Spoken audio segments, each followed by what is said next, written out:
नमस्कार आप सभी को। मैं Sarita Kulkarni astro life junction channel में आपका स्वागत करती हूँ। नवंबर मंथ के ट्रांसिट के बारे में हम बात करने जा रहे हैं कि नवंबर मंथ हर जन्म राशि या फिर लग्न राशि के लिए किस प्रकार रहेगा। पिछला महीना त्योहारों का था। आप सभी की दिवाली बहुत अच्छी रही होगी, शुभ रही होगी। ग्रहण का सबको ही कुछ ना कुछ इफेक्ट, एक स्ट्रॉन्ग इफेक्ट मिला होगा और वो ग्रहण का इफेक्ट रहेगा भी कुछ समय तक, क्योंकि अब एक और ग्रहण आने वाला है इस महीने। तो उस उन दोनों ही ग्रहों का हमारे ऊपर एक मानसिक तौर पर, और अगर मानसिक तौर पर नहीं है तो फिर शारीरिक तौर पर भी असर रहेगा ही रहेगा। ग्रहण का असर तब होता है जब व्यक्ति की वो राशि होती है या उस राशि में बहुत सारे ग्रह होते हैं पत्रिका में। अब तुला राशि और मेष राशि की हम बात कर रहे हैं यहाँ पे। इसका अर्थ है कि जिन भी लोगों की मेष, तुला ये राशि जन्म राशि है, लग्न राशि है, सूर्य राशि है, तो डेफिनेटली उनके लिए दिक्कत वाली बात होगी ही होगी। कुछ ना कुछ उनको इवेंट्स मिले ही होंगे ही। प्लस अगर आप देखेंगे कि जिनकी मंगल की दशा, शुक्र की दशा, राहु की दशा, केतु की दशा, चंद्र सूर्य की दशा, अंतर्दशा प्रत्यंतर दशा, इन सब की बात कर रही हूं मैं। खास करके इन दोनों राशियों के स्वामी जो हैं मंगल और शुक्र और राहु केतु, इनकी दशाओं का अगर आपका ये चल रहा है, समय चल रहा है, तो भी आपको इसका बहुत इफेक्ट मिलेगा। तीसरी लेवल होती है कि जब आप इनके नक्षत्रों की बात करते हैं, मतलब अगर हम मंगल और शुक्र के नक्षत्रों की बात करें तो मंगल के नक्षत्र मतलब मृगशीरा, चित्रा और धनिष्ठा।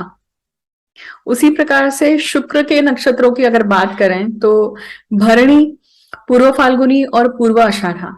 तो इन 6 नक्षत्रों में भी अगर आपके ग्रह हैं या आपके जो आत्मकारक, अमात्य कारक, दर कारक, तो ये भी ग्रह अगर आपके इन नक्षत्रों में हैं तो भी आपके लिए काफी इम्पैक्टफुल रहा होगा और चल रहा होगा एक्चुअली, क्योंकि आने वाले ग्रहण का भी ये जो टाइम पीरियड है इसका भी इस तरह से इम्पैक्ट रहेगा ही रहेगा। अब बात करते हैं कि नवंबर मंथ, नवंबर महीना जो है उसमें ग्रह गोचर क्या है। सबसे पहले वो जान लेते हैं कि देखिए, शनि, गुरु, राहु, केतु ये जो ग्रह हैं ये जनरली बहुत टाइम लेते हैं किसी भी ग्रह को, मतलब किसी भी राशि में प्रवेश करने के लिए। क्योंकि गुरु जो है वो लगभग 13 महीने लेते हैं, शनि जो है वो लगभग 2.5 साल चलते हैं, उसमें वक्री भी होते हैं हर साल, और राहु केतु 18 महीने लेते हैं। देखिए बाकी सभी ग्रह जो है वो 1 महीना, 1.5 महीना, इससे ज्यादा का समय नहीं लेते हैं। इसलिए वो जो छोटे ग्रह होते हैं या जिनकी मोशन स्पीड कम होती है, उनकी इम्पैक्ट जो है ना वो हमें रेगुलर लाइफ में ज्यादा मिलते हैं। कोई भी चीज जब परमानेंसी के लिए हम देखते हैं या कोई भी चीज का एक लॉन्ग इम्पैक्ट देखते हैं तो इन ग्रहों के गोचर को देखना चाहिए। और जब आप डे टू डे या वीकली आप कोई चेंज देख रहे हैं, ये बदलाव देख रहे हैं, तो ये आपको ग्रह ज्यादा इम्पैक्टफुल दिखाई देंगे। अब बशर्ते हैं कि वो सभी ग्रह आपके पत्रिका में कहाँ बैठे हुए हैं और क्या कर रहे हैं या किस भाव के स्वामी हैं। अब अब हम बात करेंगे कि नवंबर में जो ग्रह गोचर है तो कौन कौन राशि परिवर्तन कर रहा है। देखिए, तो सबसे पहले जो राशि परिवर्तन कर रहे हैं वो है शुक्र। शुक्र अभी फिलहाल कहाँ चल रहे हैं? तुला राशि में चल रहे हैं, स्वराशि के चल रहे हैं। साथ ही में आप देख रहे हैं कि अभी सूर्य भी चल रहे हैं, मतलब सूर्य का भी राशि परिवर्तन होगा। सूर्य तुला में नीच के होते हैं, परंतु उनका नीचत्व कम हुआ है क्योंकि उस राशि का ही स्वामी वहां पे बैठा हुआ है, इसलिए। तो ये कब तक राशि परिवर्तन करने वाले हैं शुक्र? 11 नवंबर को। 11 नवंबर तक ये तुला राशि में है। 11 नवंबर के बाद ये वृश्चिक राशि का फल आपको देंगे। अब इसके बाद नंबर आता है बुध और मंगल का। बुध आप देखेंगे कि अभी फिलहाल चल रहे हैं वृश्चिक राशि में, और बुध आप देखेंगे कि बुध जो है अभी फिलहाल चल रहे हैं तुला राशि में। तुला राशि में काफी भीड़ जमा है अभी फिलहाल, और तुला राशि में बुध निकलकर कब जाएंगे स्कॉर्पियो में? वो है 13 नवंबर को। बुध के बाद में आता है मंगल मंगल जो है ये अभी फिलहाल चल रहे हैं मेष राशि में, अपनी स्वराशि में चल रहे हैं। अब देखिए मंगल जो है, मंगल अभी फिलहाल वक्र स्थिति में है और मिथुन राशि में थे, राइट, मिथुन राशि में चल रहे थे। अब वो मिथुन राशि में वक्र स्थिति से निकलकर पीछे मुड़ रहे हैं और वो वृषभ राशि में आ रहे हैं। तो वृषभ राशि में कब आ रहे हैं? वो आ रहे हैं 13 नवंबर को। आप देखेंगे कि मंगल की जो स्थिति है ना, वो अगले मई तक लगभग यही ऑसिलेशन होने वाला है। वृषभ से मिथुन, मिथुन से वृषभ, ये एक कड़ी चलने वाली है। ये बहुत इम्पैक्टफुल है कुछ कुछ लग्नों के लिए, क्योंकि जो लोग खास करके अपनी ऊर्जाओं को केंद्रित नहीं कर पाते हैं, तो ये ऊर्जा उनको काफी कुछ अच्छा हेल्प करेगी अपने फोकस को मेंटेन करने के लिए। खास करके कर्क लग्न की बात कर रही हूं मैं, क्योंकि आप देखेंगे कि कर्क लग्न हो या फिर आप देखेंगे कि जिनके भी तीसरे भाव को ये मंगल देख रहे हैं, उनके लिए भी तो यहाँ पे आपका पराक्रम बढ़ रहा है और पराक्रम आपका निश्चित हो रहा है, एग्जीक्यूशन में आ रहा है, इसलिए इसलिए भी आपको इम्पैक्टफुल है। अब इनके बाद में नंबर आता है सूर्य का। सूर्य जो है अभी फिलहाल चल रहे हैं तुला राशि में, जहां पे वो नीचत्व को प्राप्त हो चुके हैं। नीचत्व को प्राप्त होने के कारण कहीं ना कहीं आप सभी की तबीयत में कुछ ना कुछ दिक्कत आई होगी, आपकी इम्यूनिटी में कुछ ना कुछ दिक्कत आई होगी, रिलेशनशिप में कुछ ना कुछ प्रॉब्लम आए होंगे। सूर्य जब नीच के होते हैं तो वो आईना दिखा देते हैं। सूर्य जब नीच के होते हैं तो वो जो भी रिलेशनशिप में जो लूप होल्स है ना, वो ओपन कर देते हैं। मतलब कोई आप अपनी रिलेशनशिप में अगर आपको रिलेशनशिप फेक कर रहे हैं, या फिर आपका जो तरीका है या कंडक्ट है आपका जो, या बिहेवियर है, वो आपने एक रोल प्ले जैसा रखा हुआ है, तो ये वो समय है कि आपका भांडा फूटेगा। ये शब्द शायद गलत होगा, माफ करेगा उसके लिए, परंतु मेरे कहने का अर्थ यह है कि रियलिटी चेक होगा यहाँ पर। लूप होल्स बाहर आएंगे, लूप होल्स बाहर आने के कारण एग्जैक्टली समझ में आएगा, पिन पॉइंटिंग होगी कि दिक्कत है कहाँ, और उसके ऊपर काम करना है कि नहीं करना है वो अलग बात है। मंगल है अभी फिलहाल मिथुन राशि में, क्योंकि काल पुरुष कुंडली में मिथुन राशि तीसरे भाव में आती है, देखिए, तो वो आपका पराक्रम का और एफर्ट्स का भाव है, पहला काम त्रिकोण है। तो आप सभी में कहीं ना कहीं किसी न किसी लाइफ के एस्पेक्ट में आप कुछ ना कुछ जोर लगा ही रहे हैं। साथ ही साथ आप देखेंगे कि शनि जो है वो अभी मार्गी हुए ही हैं पिछले महीने, मतलब अक्टूबर में, और अब गुरु जो है वो मार्गी होने वाले हैं 24 नवंबर को। तो मतलब नवंबर में जो ग्रह गोचर है, तो यहाँ पे सिर्फ एक बड़ा गोचर जो होने वाला है वो है गुरु का मार्गस्थ होना।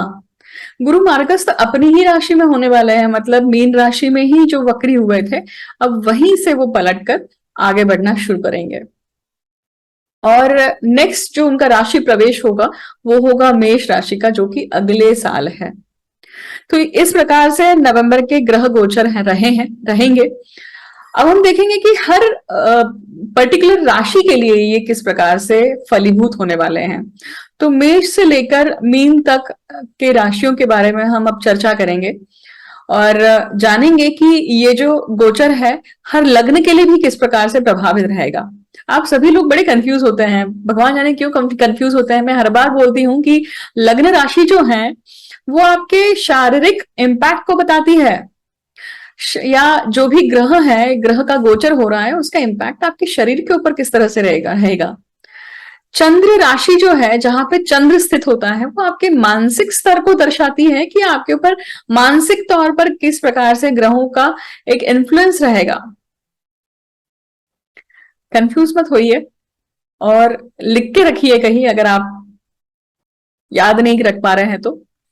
और जो भी आपकी जन्म राशि है, जो भी आपकी लग्न राशि है, इवन सूर्य राशि है, उन तीनों राशियों को देखिए जो मैं अब गोचर बताने जा रही हूं, और उन दोनों का मिला जुला रूप, इन टोटालिटी वो कैसे आपको इम्पैक्ट करने वाले हैं, उसके बाद उसका एक निष्कर्ष निकालकर लिख के रखिए कि हाँ, ये महीना शायद मुझे ये अनुभव दे सकते हैं।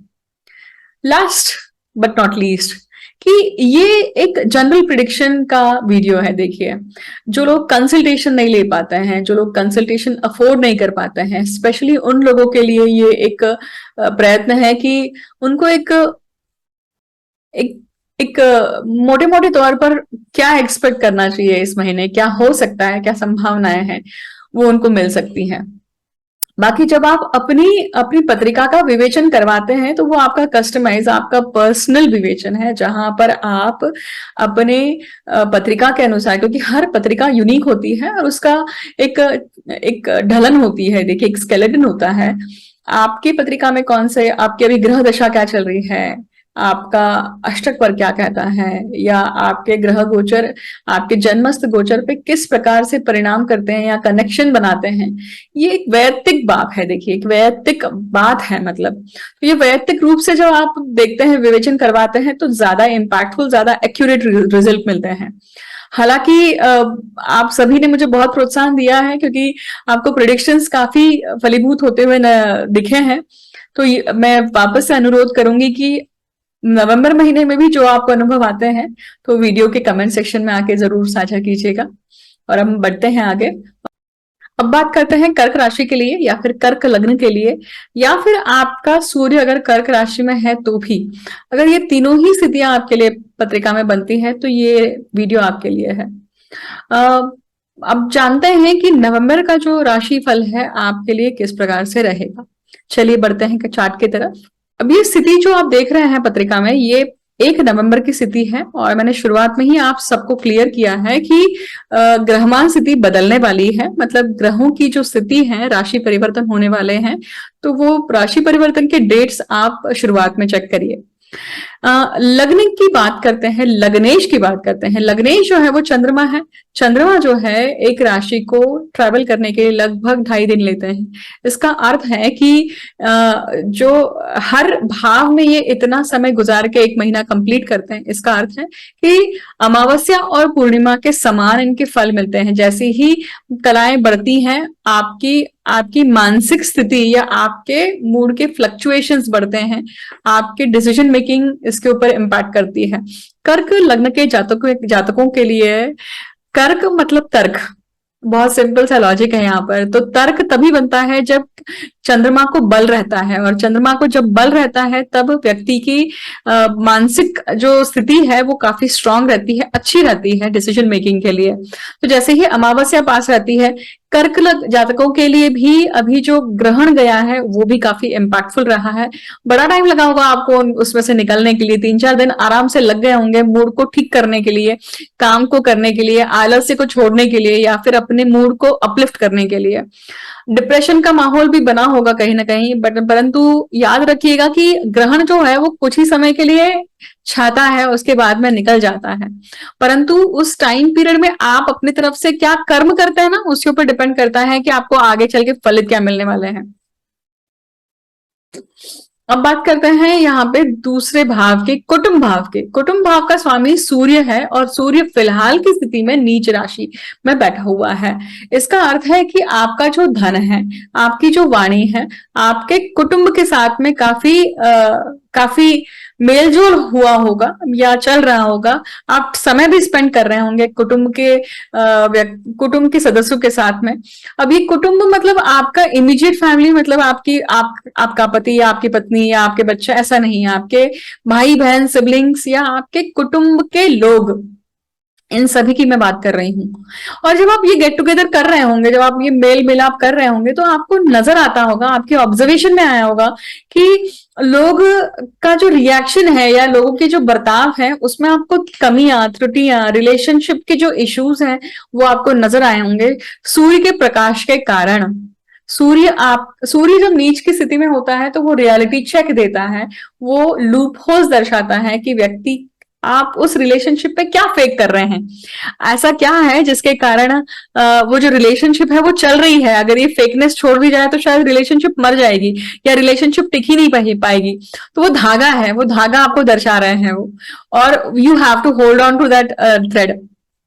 सो ये एक सटल बहुत ऑब्जर्वेशन मैं आपको बता रही हूँ, मुझे बताइएगा कि आपके पत्रिका में या आपके लाइफ में ये पूरी उतरती है कि नहीं, तो वीडियो के कमेंट सेक्शन में जरूर मेंशन कीजिएगा, है ना। अब बात करते हैं तीसरे भाव की और आपके व्यय भाव की।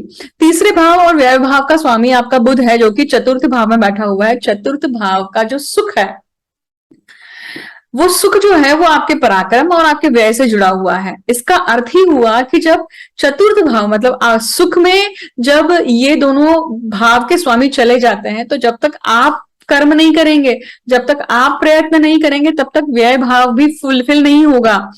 आपने देखा होगा कि कर्क लग्न के जातक जिनकी सेक्सुअल लाइफ अच्छी नहीं होगी, जिनकी फिजिकल लाइफ अच्छी नहीं होगी, वो ऑनलाइन शॉपिंग में बिजी होंगे।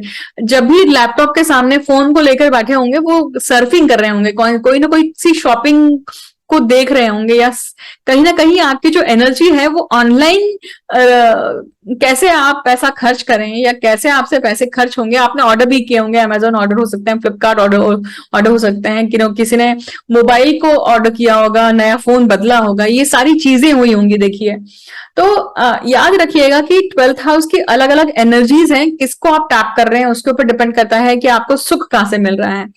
12th हाउस सिर्फ और सिर्फ शैया सुख नहीं है। 12th हाउस आपकी ड्रीम्स है, आपका स्लीपिंग हाउस है, आपकी नींद की क्वालिटी जो है वो भी 12th हाउस है। तो अभी जब तक आप 12th हाउस का जो बेसिक नीड है उसको पूरा नहीं करते हैं, आपको सुख नहीं मिलने वाला है। ये देखिए, ये जनरल प्रिडिक्शन है, परंतु आपकी पत्रिका में कैसी स्थिति बनी हुई है उसके ऊपर आपको समझ में आएगा कि आपको करना क्या है, कैसे आप प्राप्त कर सकते हैं वो चीज। चतुर्थ भाव की बात करते हैं। चतुर्थ भाव का स्वामी शुक्र है और लाभ भाव का स्वामी भी शुक्र है। इसका अर्थ है कि लाभ आपको तब मिलेगा जब आप सुख को सही तरीके से जीना सीखेंगे। अब सुख का स्वामी कौन है? शुक्र है। शुक्र वहीं पे बैठा हुआ है, परंतु नीच के सूर्य के साथ में, बुध के साथ में और केतु के साथ में। तो चतुर्थ भाव में, सुख के भाव में काफी कुछ हलचल है कर्क राशि के जातकों के लिए। ये जो पिछला जो महीना गया होगा ना आपका, क्योंकि यहाँ पे सुख का भाव काफी लोडेड दिख रहा है, एनर्जी बहुत ज्यादा है जो कि डिसिपेट नहीं हुई है। डिसिपेट मतलब डिस्ट्रीब्यूट नहीं हुई है। डिस्ट्रीब्यूट होना बहुत जरूरी है। एक ही जगह पे बहुत सारी एनर्जीज आकर केंद्रित हो जाएंगी। फॉर एग्जाम्पल, जब हमारे घर में बहुत सारे गेस्ट आते हैं तो हम बॉक्डअप होते हैं। महिलाएं जो होती हैं वो किचन में ही दौड़ती रहती हैं, कभी नाश्ता बना रही हैं, कभी खाना बना रही हैं, कभी चाय बना रही हैं, कभी किसी को पानी दे रही हैं। They are completely bogged up with the management and the work, excess exhausted work. तो वो एक्सेस एग्जॉस्टेड वर्क आप फील कर रहे हैं, चाहे वो स्त्री जातक हो या फिर पुरुष जातक हो। कहीं ना कहीं मेंटली हो रहा है, फिजिकली भी हो रहा है। और ये खास करके ग्रहण भी काफी इंपॉर्टेंट और काफी इम्पैक्टफुल रहा होगा आपके लिए। पर्सनली ग्रहण कैसा रहा है वो तो आपकी पत्रिका को देखने के बाद ही समझ में आएगा, राइट। अब बात करते हैं लाभ की भी। यहाँ पे लाभ कब मिलेगा? जब आप चतुर्थ को अटेंड करते हैं। तो जो फैमिली गैदरिंग्स हो रहे हैं, जो सामने चल के आ रहा है, उस फ्लो में जाइए, उसे पूरा करिए, उसे टिक मार्क करिए। करने के लिए मत करिए, मन लगा के करिए, तब वो लाभ मिलेगा। ये चीज याद रखिए कि ये चीज आप अपने बच्चों के लिए, आप अपने घर की सुख शांति के लिए कर रहे हैं। ये करने के बाद ही आपका घर का माहौल अच्छा होगा। आपके घर में अगर कोई चीजें बची हुई हैं या घर के कोई पेंडिंग कर्म है, वो भी पूरा करिए। अब अपन अष्टम राशि की बात करते हैं, स्कॉर्पियो साइन की, मतलब वृश्चिक राशि और मेष राशि की बात करते हैं, क्योंकि मंगल की बात कर रहे हैं। मंगल फिलहाल आप देखेंगे व्यय भाव में है, मतलब व्यय भाव में होने के कारण काफी एनर्जी है यहाँ पर। और ये व्यय भाव का जो मंगल है, कर्क लग्न के जातकों के लिए खास करके एक ऐसी ऊर्जा दे रहा है जिसके कारण वो अपने फिटनेस लेवल पे काफी ध्यान दे रहे होंगे और अपना वजन भी कम कर रहे होंगे। कम कर भी लिया होगा, अगर कर लिया है तो जरूर मुझे वीडियो के कमेंट सेक्शन में शेयर कीजिएगा, क्योंकि डायरेक्ट इम्पैक्ट आपका फोर्थ दृष्टि जो है, चतुर्थ दृष्टि जो है, वो आपके तीसरे भाव पे है, पराक्रम पे है, आपके इनिशिएटिव पे है। सातवीं दृष्टि आपके छठवें भाव पे है। तो ये बहुत अच्छा इम्पैक्ट दे रहा है एक्चुअली, और जिसके कारण आपको फोकस रखता है। ये फोकस बनाए रखिएगा, ये आपको काम आएगा मई तक। और मई तक अगर आप फोकस रहते हैं तो आप अपने टारगेट को अचीव कर लेंगे। जो ओबीस हैं वो फिट हो जाएंगे और आप लोग मुझे बाद में धन्यवाद देंगे कि हाँ, ये चीज करने के कारण, ये चीज हुई, या in fact I would be thankful कि whatever prediction I am giving that are coming true. Jokes apart, अब बात करते हैं छठवें भाव की। छठवें भाव का जो स्वामी है वो है गुरु, और वो आपके भाग्य भाव का भी स्वामी है। त्रिक भाव का स्वामी होने के साथ साथ ये भाग्य का मतलब त्रिकोण का स्वामी है। तो त्रिकोण, भाग्य तब बलवत होता है, भाग्य तब खुलता है जब आप अपना पेंडिंग कर्म करेंगे पूरा। तो वो पेंडिंग कर्म कौन सा है? अब ये जो गुरु है ना, इस गुरु ने आपको काफी तीर्थ यात्राएं करवाई होंगी इस साल। इवन इनफैक्ट आप करने भी वाले होंगे, आप ज्योतिर्लिंग करने वाले होंगे, हो सकता है तीर्थ क्षेत्र जाने वाले होंगे, तीर्थ क्षेत्र जाकर कोई रिचुअल करने वाले होंगे, या फिर आपने कुछ न कुछ रिचुअल करे भी होंगे इस साल। गुरु की ये जो स्थिति है आपके लिए, ये 12 साल में एक बार बनती है, और 12 साल में एक बार बनती है तो आपके लिए एक ऐसा सिचुएशन बनता है जहां पे आप अपने पूर्वजों का, आप अपने गुरुओं का, आप अपने पूर्व जन्म के गुरुओं का भी आशीर्वाद यहाँ पे प्राप्त करते हैं। यही गुरु है जिसने आपको अपने गुरु से मिलाया होगा, यही गुरु का गोचर है जिसके कारण आपको गुरु तत्व की प्राप्ति आपके जीवन में हुई होगी। पकड़ के रखिए उस चीज को, क्योंकि वो आपको दिशा निर्देश कर रहे हैं। और यही आपका पेंडिंग कर्मा है कि कहीं ना कहीं अगर आपका गुरु मान लीजिए छठवें भाव में ही है, तो ये आपका पेंडिंग कर्मा था कि आप उन गुरुओं से बची हुई शिक्षा लें, आप अपने अंदर जो गुरु तत्व है उसको पूरे तरह से बाहर निकालें, अपने आप को रिज्यूम करें। अब बात करते हैं सप्तम भाव की और अष्टम भाव की। ये दोनों का स्वामी कौन है? शनि है, और शनि कहाँ बैठे हुए हैं? सप्तम भाव में। इसका अर्थ है कि कहीं ना कहीं कर्क लग्न के जातकों के लिए शनि सीधी सीधी दृष्टि लग्न पे डालते हैं, तो वो आलसी तो बनाते हैं, परंतु अब नहीं तो कब, अब नहीं उठ के काम किया तो कब करना। तो अभी ये एक स्ट्रगल तो है, मानसिक रूप से कर्क लग्न के लिए वो स्ट्रगल तो है ही। सबसे ज्यादा स्ट्रगल है अपने पति या पत्नी के साथ में मेल जोल बनाकर रखने की। There are lot of loopholes in the relationship, but you are still hold on to it because of some important reason. That reason could be your child, could be the life is simple, right? अगर ये बात हटा दी जाए तो बाकी सब तो चीजें सिक्योर्ड हैं, टेक केयर हो चुकी हैं, तो फिर क्यों छोड़ना। ये एक थॉट प्रोसेस, ये एक अंतर मंथन काफी चल रहा होगा आपका।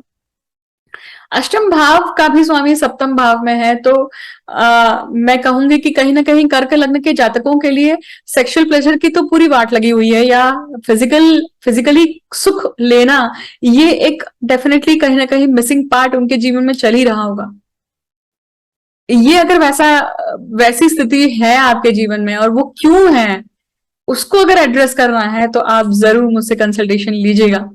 मैं बहुत कम दफा ऐसा बोलती हूँ कि आप मुझसे कंसल्टेशन लीजिए, बट अगर आप you want to understand what is the loophole where the pin is actually blocked, हम वो ब्लॉकेजेस निकालेंगे। अब हम भाग्य भाव की बात कर चुके हैं, अब हम दशम भाव की भी बात कर चुके हैं, क्योंकि दशम भाव और पंचम भाव की जब हम मंगल की बात कर रहे हैं तो ऑलरेडी हो चुकी है। शुक्र की बात हम जब कर रहे थे तब लाभ भाव की भी हम बात कर चुके हैं, और व्यय भाव की भी बात हो गई है जब हम पराक्रम की बात कर रहे थे। तो इसका अर्थ ही है कि जब ये जो पूरा महीना है, जैसे जैसे ग्रह गोचर चेंज होते जाएंगे, वैसे वैसे चतुर्थ भाव के सुख की एनर्जी वापस से सही तरीके से एड्रेस होना शुरू होगी, और धीरे धीरे ये चीज बदलेंगी। जो लोग जॉब चेंज करना चाह रहे हैं ना, उनके लिए अभी का समय 24 नवंबर के बाद का एक समय अच्छा रहेगा। हो सकता है कि आप में से बहुत सारे जातक क्रिसमस में छुट्टियों का प्लान कर रहे होंगे, घूमने जाने का प्लान कर रहे होंगे, तो ये टाइम पीरियड ना रेजुनेशन का भी है, देखिए। मुझे अंत तक सुनने के लिए बहुत बहुत धन्यवाद। आपके नवंबर के महीने में आपको कौन से रिजल्ट्स आते हैं, क्या क्या इवेंट्स होते हैं, जरूर शेयर कीजिएगा। पढ़ने में काफी अच्छा लगता है, और बहुत आप लोगों को मैं रिप्लाई नहीं दे पाती हूँ, बट इसका अर्थ ये नहीं है कि मैं आपके मैसेज नहीं पढ़ती हूँ, मैं जरूर पढ़ती हूँ और नोट भी लेती हूँ उन सब चीजों का। So thank you for listening me patiently. See you soon with the new video. Thank you so much.